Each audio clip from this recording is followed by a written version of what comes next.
Alors, mes chers amis, merci d'être là. Merci de vous joindre à nous pour cette émission toute spéciale parce que aujourd'hui, je rencontre quand même un collègue. Il est lui-même journaliste. Il est rédacteur en chef de deux chaînes, Radio et Télé, Pluie et Watt FM.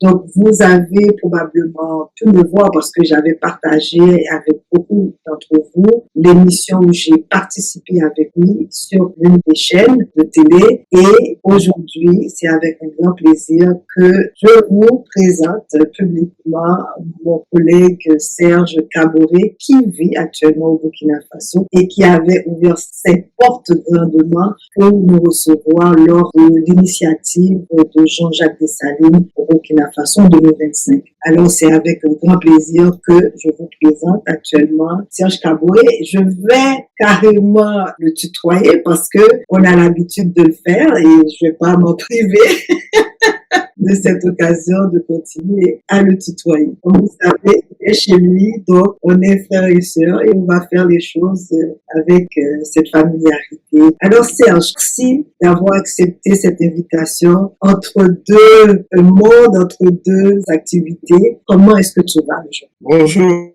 Mademoiselle Choublac. Ça fait vraiment plaisir de te retrouver après cette belle émission que nous avons effectuée ensemble ici à Ouagadougou. Ça fait plus d'une année qu'on ne s'est pas vu, on a été en contact au téléphone et tout. Et je suis vraiment très ravi de t'avoir et de pouvoir rejoindre ta communauté pour peut-être échanger sur un certain nombre de questions. Depuis Ouagadougou, je suis heureux d'être avec toi. Merci Serge. Alors, on va commencer pour les personnes qui ne te connaissent pas. Quel est ton centre d'activité? Qu'est-ce que tu fais au quotidien pour que tu sois aussi demandé par plusieurs personnes et par moi spécifiquement? Alors, il n'y a pas grand-chose à dire sur Serge Kaboré. C'est un jeune journaliste qui évolue dans un média privé au niveau du Burkina Faso, un média qui est situé à Ouagadougou et qui a la profession de rédacteur en chef d'une télé qui s'appelle Pluie TV et d'une radio qui s'appelle Watt FM. Donc, qui a en charge un peu la gestion un peu de l'actualité pour les sessions d'information, qui a un certain nombre de journalistes à programmer pour les différentes sessions d'information pour la collecte, le traitement, le suivi de l'information en temps réel, y compris tout ce qui est digital et tout.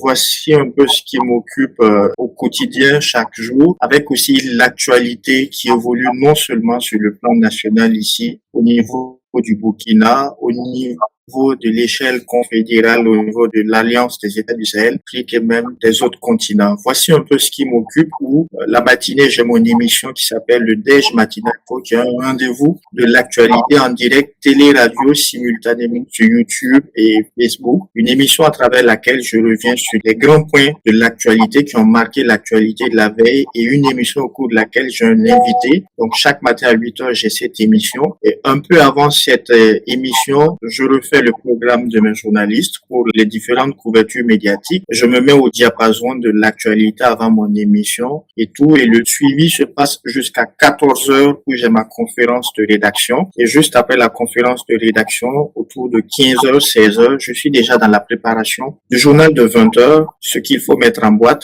vérifier et m'assurer du traitement des différents papiers. Est-ce que les papiers des différents journalistes sont en phase avec ce qui est voulu par le moment cohérent, c'est-à-dire est-ce que c'est en phase avec la dynamique enclenchée aujourd'hui parce qu'une information qui concerne la situation sécuritaire ne peut pas être traitée comme n'importe quelle information. Tout cela est à vérifier et à partir du journal de 20h, dès qu'à l'antenne je vois le journal, eh bien je respire et je pense au lendemain. Voici un peu de façon résumée mon quotidien. Aïe, aïe, aïe, donc on sait que c'est beaucoup, hein. Alors, c'est à peu près ce que l'on vit ici. Et surtout, comment tu vis cette hyper information, parce que on a de l'information qui provient de partout, on est submergé justement par l'information et le devoir de journaliste, si on veut, un peu soit-il, s'assurer d'être objectif, de faire un travail professionnel correctement. Et comment ça se passe en termes de vérifier l'information? Est-ce que vous avez des outils qui vous permettent de le faire plus rapidement? Parce que là, c'est vraiment de gérer le train d'information qui se... Comment tu vis ça, cette réalité? Alors, disons que le journalisme au Burkina Faso, en ce moment, est vraiment en train de renaître, en fait, de ses cendres, parce que nous sommes arrivés à une phase où le journalisme tel que conçu, tel qu'il se faisait il y a 15 années, ne se fait plus de la même façon. C'est un journalisme qui s'est adapté aux réalités, au contexte sécuritaire et à la dynamique enclenchée au plan national et au plan confédéral, de telle sorte que pour la vérification des faits, lorsque nous avons une actualité au plan sécuritaire, eh bien, j'ai une information par rapport à une attaque. Est-ce que le citoyen qui vit paisiblement, pour le citoyen qui se dit que dans sa zone tout va bien, est-ce que je lui fais du bien en lui donnant cette information si dans sa zone il n'est pas directement touché, et est-ce que je ne démoralise pas les forces de défense et de sécurité qui sont aussi en opération dans la zone? Voici un peu de l'autocensure fait aujourd'hui. Ce qui arrange beaucoup plus, c'est que au niveau de l'autorité, on a un certain répertoire où quand il y a une actualité, on arrive facilement à contacter au niveau du service d'information du gouvernement, on arrive à vérifier des informations. On a aussi un certain nombre de correspondants répartis un peu sur les 17 régions du pays qui sont très alertes, qui sont très digitales. Lorsqu'on a une information, on arrive à vérifier avec eux. Lorsque l'information émane de l'extérieur, on a aussi nos services habilités avec lesquels on arrive à vérifier. La collecte de l'information au plan national, il n'y a pas tellement de difficultés parce qu'en termes de couverture médiatique, on arrive à les effectuer. Et lorsque le journaliste est en train d'effectuer son travail, c'est là où il y a l'autre aspect de s'assurer que chaque mot, chaque phrase qui sera dite dans le reportage est en phase et ne souffre d'aucune ambiguïté ou ne risque pas de créer une quelconque démoralisation et tout. Wow. Certaines personnes pourraient penser que, en tant que journaliste qui évolue dans une société, on sait comment les choses passent, c'est gouvernement militaire et qui enclenche beaucoup de changements. Est-ce que tu sens, je pose la question quand même parce que en discutant avec certaines personnes qui n'est pas tout à fait pour la US, se disent, mais c'est des journalistes qui sont achetés. Est-ce que tu penses que tu fais ton travail en toute indépendance et que tu ne te sens pas influencé par ce qui se passe ou par les décisions gouvernementales? Alors, il faut dire que nous avons cette facilité d'approche parce que annuellement, nous avons l'occasion à 2 reprises d'échanger directement avec le ministre de la Communication, porte-parole du gouvernement. Et la dernière rencontre de 2025 s'est faite en décembre, donc il y a tout juste 1 mois et demi, 1 mois à peine, où on a pu relever quelles étaient les difficultés qu'on avait. La difficulté que je me souviens avoir relevée auprès du ministre, c'était la nécessité d'avoir un peu un répertoire beaucoup plus fourni pour les plateaux télé, arriver à identifier un certain nombre de spécialistes qui pourraient être présents lorsque nous avons besoin d'aborder tel ou tel aspect. En dehors de ça, je pense que c'est beaucoup plus une autocensure que l'on se donne soi-même. Sinon, de toutes les émissions que j'ai eu à effectuer, de tout ce que nous avons eu à faire comme production au niveau du média, nous n'avons jamais été inquiétés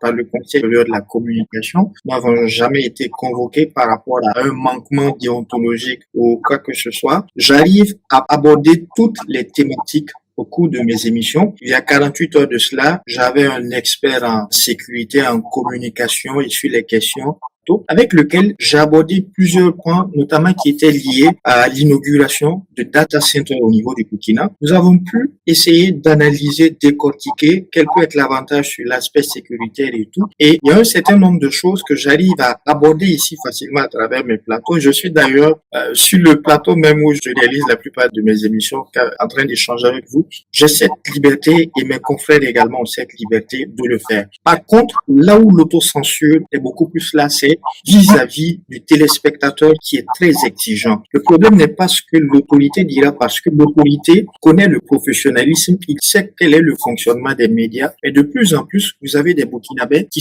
s'il est en train de parler de tel aspect des data centers, est-ce qu'il ne devrait pas juste se contenter de féliciter, encourager et dire que mais c'est très bien. Aujourd'hui, c'est à ce niveau où on a l'autocensure qui dit mais est-ce que si je pose la question en me disant est-ce que les data centers, est-ce que ça n'a pas un coût énorme étant donné les conditions économiques du pays, lui ne comprendrait pas. Donc c'est beaucoup plus comment est-ce que je serai perçu par le téléspectateur ou auditeur. C'est là peut-être où j'ai peut-être une certaine autocensure que je me mets. Sinon, vis-à-vis de l'autorité, on est libre. On arrive même à envoyer des journalistes sur le terrain. Aujourd'hui, c'est organisé de manière à ce que tous les médias ont des représentants avec les forces de défense et de sécurité, ce qui fait que périodiquement, on a des journalistes qui suivent pour aller constater une opération de sécurisation. Et récemment, on avait un journaliste qui a suivi une telle opération qui allait constater le retour de personnes déplacées internes qui ont pu regagner leur localité d'origine.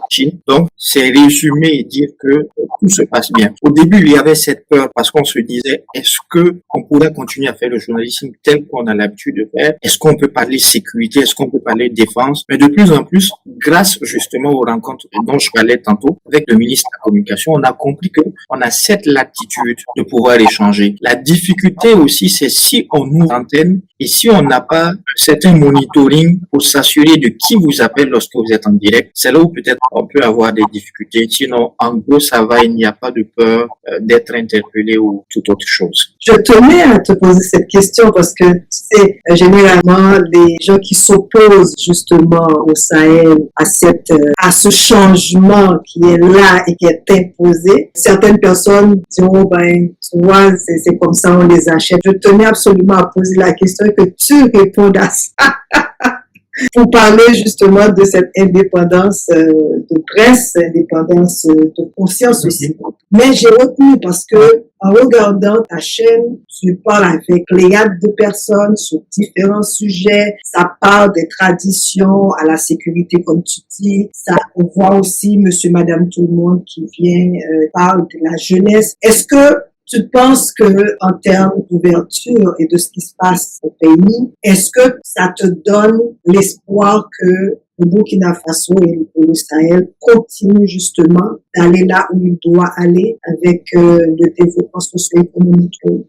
Là-dessus, je suis très optimiste en ce sens que quand on regarde, il y a trois aspects pour moi. C'est d'abord dans le discours, lorsque vous entendez le chef de l'État parler d'un développement avec une inauguration d'usine, lorsqu'il dit qu'il faut joindre le développement aux côtés de la bataille sécuritaire, eh bien, sur 4-5 mois, vous allez voir effectivement l'inauguration de l'usine en question. C'est-à-dire que, au-delà du discours, il y a l'acte qui est joint à la parole et c'est une concrétisation. Eu égard à ces aspects, quand on regarde aussi, c'est cette harmonisation du discours que l'on retrouve dans les trois pays de l'Alliance des États du Sahel. Je ne parle pas uniquement du Burkina parce que lorsqu'il y a une réaction, une posture à avoir vis-à-vis d'une autre communauté, par exemple face à la CEDEAO, face à l'Union européenne, récemment vous avez vu ce qui est arrivé au Venezuela. Sur le plan diplomatique, ils ont parlé d'une même voix. Lorsque vous regardez au niveau des populations, il arrive de faire des émissions simultanément en direct avec des confrères du Mali et du Niger. Nous sommes alignés sur la même posture en ce sens que il faut faire les choses autrement pour aujourd'hui avoir un résultat différent. Parce que pendant longtemps, on a continué à se mettre sur la même rhétorique, on a continué à aller sur la même manière de faire évoluer les choses. Aujourd'hui, ce qu'on appelait le ministère de la fonction publique du Burkina s'appelle désormais le serviteur du peuple. Et ce sont des aspects, quand on s'identifie, on voit que le service, c'est nettement le pouvoir du peuple pour le peuple et par le peuple. Ce qui fait que ça te crée un certain optimisme. Eu égard à l'avancée sécuritaire, nous sommes aujourd'hui pratiquement près de 74% du territoire qui a été reconquis. Il y a 3 ans, on était vraiment loin. Il était difficile de dépasser, lorsqu'on quitte Ouaga, de dépasser Dori pour se rendre dans d'autres localités. Aujourd'hui, tous ces aspects sont possibles. Je vous ai parlé tantôt des populations qui ont pu regagner leur localité d'origine. et où nous avons pu envoyer des journalistes qui sont allés vérifier, qui ont rapporté les images. Ça donne cette optique que les choses iront bien. L'inquiétude, c'est peut-être lié aux manœuvres peut-être de déstabilisation, aux velléités de désinformation, ce qui fait que vu de l'extérieur, beaucoup ont cette impression, et récemment j'ai eu quelqu'un qui m'a appelé d'un pays extérieur qui m'a dit mais comment vous faites parce que j'arrive à suivre tes émissions, est-ce que tu n'as pas peur de te retrouver avec un militaire, de te faire prendre ou quoi que ce soit? On a une autre information parce que ce qui est vanté et raconté à l'extérieur, c'est de la désinformation. Ici, les populations, même sur le plan économique, il y a beaucoup d'avancées. Vous avez, au niveau de l'agriculture, vous avez aujourd'hui des fruits ou des légumes que l'on ne retrouvait que pendant la saison sèche. Aujourd'hui, grâce à l'offensive agro-silvopastorale, on les retrouve en plein mois de février. Il fallait attendre la période de saison pluvieuse pour les avoir. Aujourd'hui, on les a. Et si la dynamique est poursuivie avec le plan infrastructurel, ce qui me permet d'être bien optimiste, c'est parce qu'on ne fait pas que la guerre, il y a le développement qui suit avec, à comment on industrialise, comment on développe, comment on crée des emplois à vocation entrepreneuriale, pas seulement travailler au service de l'île. Et d'en continuer, on ne peut que se dire que tout ira bien et la même dynamique se retrouve à Bamako et à Niamey. Exactement. Alors, on sait aussi que le gouvernement, M. Traoré, a ouvert aussi les portes, les bras aux afro-descendants et descendantes. Comment cette réalité se traduit-elle sur le terrain? Comment les Burkinabés ou l'AES, carrément, cette confédération, voit cette étendue aux afro-descendants et afro-descendantes là-bas, quoi, au Sahel? C'est une dynamique qui a été saluée ici au niveau du Burkina lorsque les populations ont appris l'arrivée d'afro-descendants qui ont même échangé avec le président du Faso. Eh bien, cette ouverture a donné un écho encore plus large qu'au niveau des trois pays de l'Alliance des États du Sahel. C'était pour se dire que, au-delà de ces trois pays, au-delà continent, il y a des Africains, il y a des panafricanistes qui, dans d'autres contrées, suivent l'évolution de la situation qui prévaut au Burkina. Et ces panafricanistes ont bien envie de venir s'installer au Burkina, de venir s'installer à Bamako, de venir s'installer à Niamey, nonobstant tout ce qui pourrait se dire comme négatif sur l'aspect sectaire. Et lors d'un micro-trottoir que j'avais demandé à des journalistes de réaliser, eh bien, on s'est retrouvé avec, dans la rue, une dame qui disait que mais les afro-descendants, je les ai vus, ils ont visité le mémorial Thomas Sankara, que si au niveau des complexes hôteliers, il n'y avait pas de la place, il suffisait de le dire parce qu'elle était prête à accueillir des afro-descendants chez elle. On a vu certains qui ont demandé des lopins de terre parce qu'ils voulaient construire déjà et ils ne veulent pas rester à Ouaga, ils veulent aller en périphérie hors de Ouaga pour vivre avec les communautés. Et ce type de discours, imaginez-vous, auprès des populations, mais on se dit que pourtant la désinformation vient de là-bas. Ils habitent là-bas, et les voici qui viennent au Burkina, qui vont visiter le mémorial Thomas Sankara, qui échangent avec le président, qui ne veulent pas rester dans un confort de Ouagadougou, qui veulent aller entreprendre loin de Ouagadougou, qui a été très bien salué. Et on attend encore déjà le prochain retour. Et je pense qu'à ton niveau, lorsque tu es venu par rapport à la chaleur qu'il y a avec Ouagadougou, avec les personnes et les biens, quand je parle de la chaleur, je parle de cette amour sincère qu'il y a de voir un frère, une sœur d'un autre continent qui revient, c'est la même famille. Exactement. Et je vais vous dire très sincèrement, il faut se rendre là-bas parce que on voit ça, on vit ça. Et je me plais à le dire, hein, les afro-descendants, les Antillais, les Haïtiens ont porté cette chaleur des ancêtres là-bas parce que la manière que vous nous avez accueillis, c'est la même manière aussi quand vous venez chez nous qu'on vous accueille. Hein, parce que vous êtes chez vous et on sent qu'on est chez nous lorsqu'on est sur le continent Képoulane et surtout, en tout cas, au Burkina Faso, ça a été extraordinaire. Et je ne veux pas faire de jaloux parce que je sais que les autres frères de différents pays vont dire nous, Darlene. Alors, elle-même accueille partout là où je vais sur le continent. Mais je sais que ça prend beaucoup de temps, Serge, donc je ne veux pas en prendre trop, je ne veux pas en abuser. Mais j'aimerais quand même que tu nous dises quelque chose sur le dossier de Damiba parce que plusieurs personnes demandent et n'arrivent pas à comprendre c'est quoi réellement qui se passe dans ce dossier-là pour que nous ayons une meilleure compréhension. Quels sont les éléments essentiels de base qu'un afro-descendant, une afro-descendante devrait comprendre de ce dossier-là?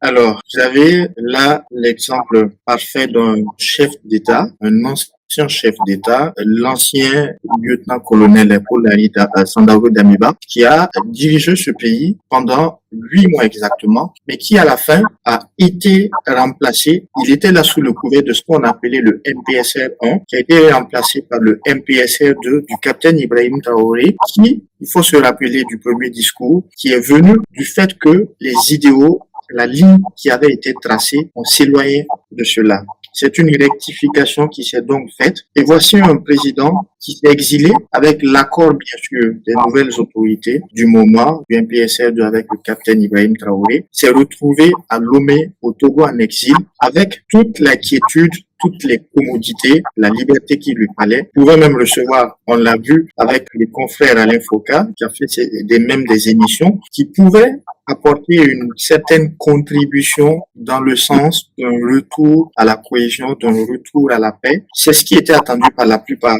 des Burkinabés venant d'un ancien chef d'État, c'était de le voir à travers une sorte de challenge, comment est-ce qu'il apporte sa pierre, sa contribution pour qu'il y ait le retour de la paix. Contrairement à cela, on a assisté à plusieurs reprises à des manœuvres, à des tentatives de déstabilisation où son nom a été nommément cité. Il y a eu une première tentative qui a échoué où des audios ont été diffusés en direct sur la télévision nationale où l'on entendait l'ancien président. Malgré tout, la procédure n'a pas été enclenchée. Sur sa gestion pendant les 8 mois, aucune procédure officielle n'avait été enclenchée.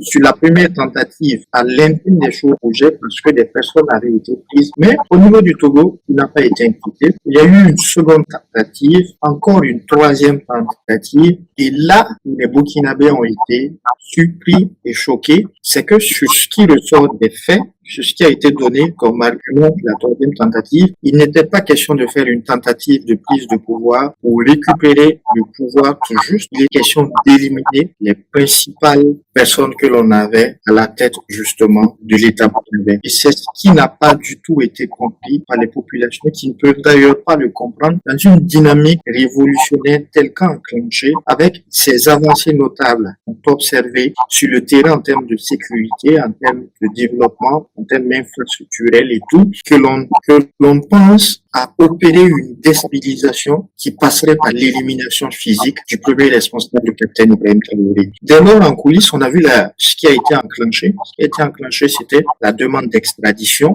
Il a regagné le Burkina Faso. Là, je me réfère au communiqué du ministère de la Justice du Burkina qui a confirmé son extradition au pays et qui a précisé qu'une suite judiciaire allait être donnée. Je précise encore qu'il n'y a pas eu que le communiqué, il y a eu des témoignages au niveau de la télévision nationale de personnes ayant été en contact avec l'ancien chef d'État, de personnes qui ont témoigné avec vous pourrez retrouver sur la chaîne YouTube de la télévision nationale, mais nous l'avons relayé. Vous pouvez retrouver ces personnes qui donnaient un nombre de voyages au niveau de Lomé où ils l'ont rencontré des montants perçus. Et en plus de tout cela, il y a aussi les audios. Voici un peu ce qu'on a comme maîtrise. La procédure judiciaire est enclenchée toujours si on se réfère au communiqué qui a été livré par le ministère de la Justice. Et on se dit que certainement très bientôt, on serait édifié et on comprendra encore plus jusqu'où la manœuvre est allée. Et récemment, il y a tout juste 48 heures, vous avez aussi vu côté de la Russie les informations qui ont été données par rapport à tout ce qu'il y a eu comme organisation pour déstabiliser non seulement le Burkina, mais le Mali et le Niger également. Vous verrez que si l'on pousse loin à travers le volet judiciaire, il ne sera peut-être pas exclu qu'on entende le nom encore du sieur Damiba, ancien chef d'État, qui jusqu'à présent n'a pas oublié les privilèges du pouvoir et voudrait retrouver le fauteuil. Au détriment justement du développement de la sécurité. Mais voici un peu la réalité. Ce qui a été aussi salué par les populations, c'est l'option du volet judiciaire. Et encore, je me réfère au communiqué qui a été donné par le ministère de la Justice au Burkina. Il a dit qu'il allait y avoir une suite judiciaire. Sous d'autres cieux, on ne penserait pas à un volet judiciaire.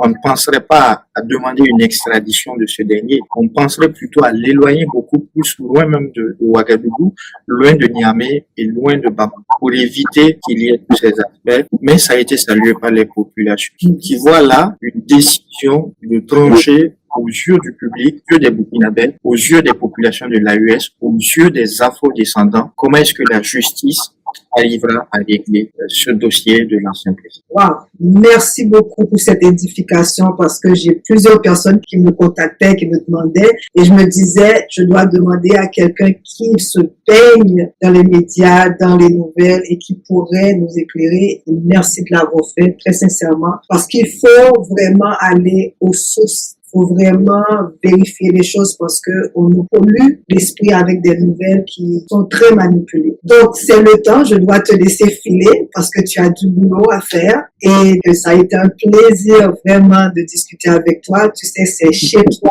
Tu reviens quand tu veux et je vais continuer à te solliciter parce que on a besoin de personnes qui ont la lucidité, qui peuvent vraiment nous informer en temps et lieu et surtout de la bonne façon. Mais avant que tu quittes, la dernière question, on a pu ressentir, on a pu voir aussi au-delà de cette lourde responsabilité de journaliste que tu as, on sent aussi cette responsabilité civique que tu vis, qui t'entoure, qui t'imprègne, et tu l'as mentionné à maintes reprises pour les personnes qui sont capables de bien vivre. Alors, en ce sens-là, quel serait ton message à la jeunesse, en général, à travers le monde, et surtout les afrodescendants et afrodescendantes, et qui voient évoluer l'AES, voire changer carrément le Burkina Faso? Quel serait ton message à ces jeunes-là qui nous écoutent aujourd'hui? Le message, je dirais à tous ces afro-descendants, à tous ces amoureux du continent africain,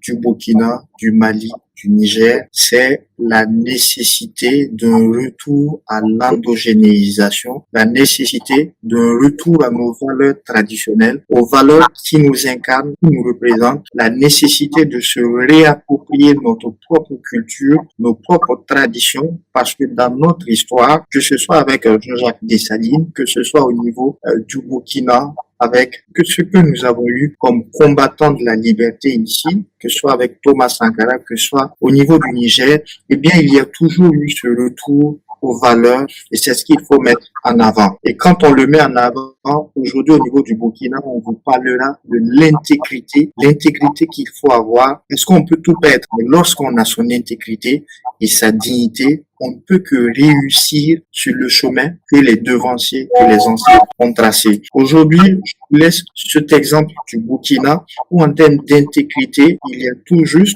une semaine, dimanche dernier sur la télévision nationale, le CORAC, c'est un instrument qui a été mis en place par les autorités burkinabées, un instrument qui est au-dessus du gouvernement et qui répond directement du chef de l'État, qui intervient, qui s'auto-saisit des questions touchant l'intégrité. Eh bien, des diffusions ont été faites sur la télévision nationale de personnes qui auraient monnayé des services pendant qu'ils sont sous le couvert de l'État, sous le couvert de la fonction publique, qui aujourd'hui, je vous l'ai dit durant cette émission, est devenu, le fonctionnaire est aujourd'hui appelé le serviteur du peuple. On a eu des images où des personnes se sont prises par des caméras en train de soudoyer un service à travers un montant donné. On a eu des personnes qui ont tenté de soudoyer des usagers de la route, des policiers, je vais les citer, des policiers municipaux et tout, qui ont tenté d'extorquer de fortes sommes à des citoyens, des usagers qui auraient brûlé le feu ou quoi que ce soit.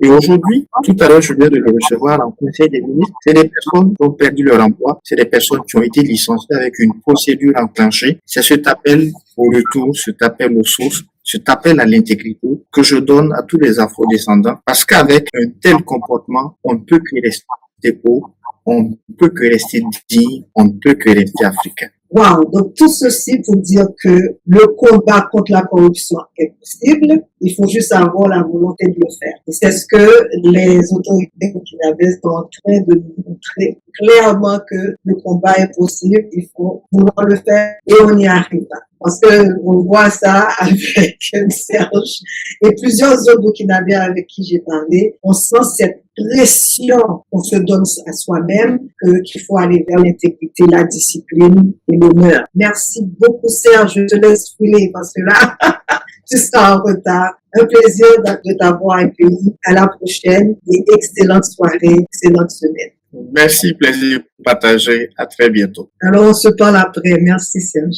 Merci d'avoir été là. Oh, ça, j'ai adoré cette émission, comme toutes les autres d'ailleurs. mais parler avec un confrère sur des choses qui se passent au quotidien, mon Dieu, c'est magnifique. Alors, je vais vous encourager vraiment vivement à aller sur la chaîne Free et Watt FM pour regarder les émissions de notre confrère Serge Kaboré et aussi faire le détour sur son TikTok parce qu'il met des extraits qui sont vraiment d'une utilité incroyable. Et n'hésitez pas à vous partager, à les commenter, à pousser le travail qu'il fait parce que comme vous voyez, il n'a pas de temps. Il n'a pas de temps pour lui parce qu'il veut garder ce contact-là, vous informer correctement avec justement cette obligation de bien faire. On ne donne pas d'informations pour donner de l'information. On ne pollue pas l'existence des gens et on ne fait pas en sorte que on laisse les personnes sous la laine parce qu'on leur donne des informations qui des fois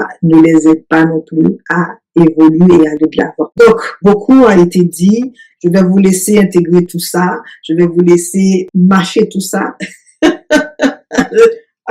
Manque de trouver le meilleur mot. Alors, vous avez compris. Merci encore d'avoir été là. Sur ce, je vous dis tous, Kevin Jampalagé. Bisous, beaucoup d'amour et à la prochaine émission. À la prochaine. Ciao.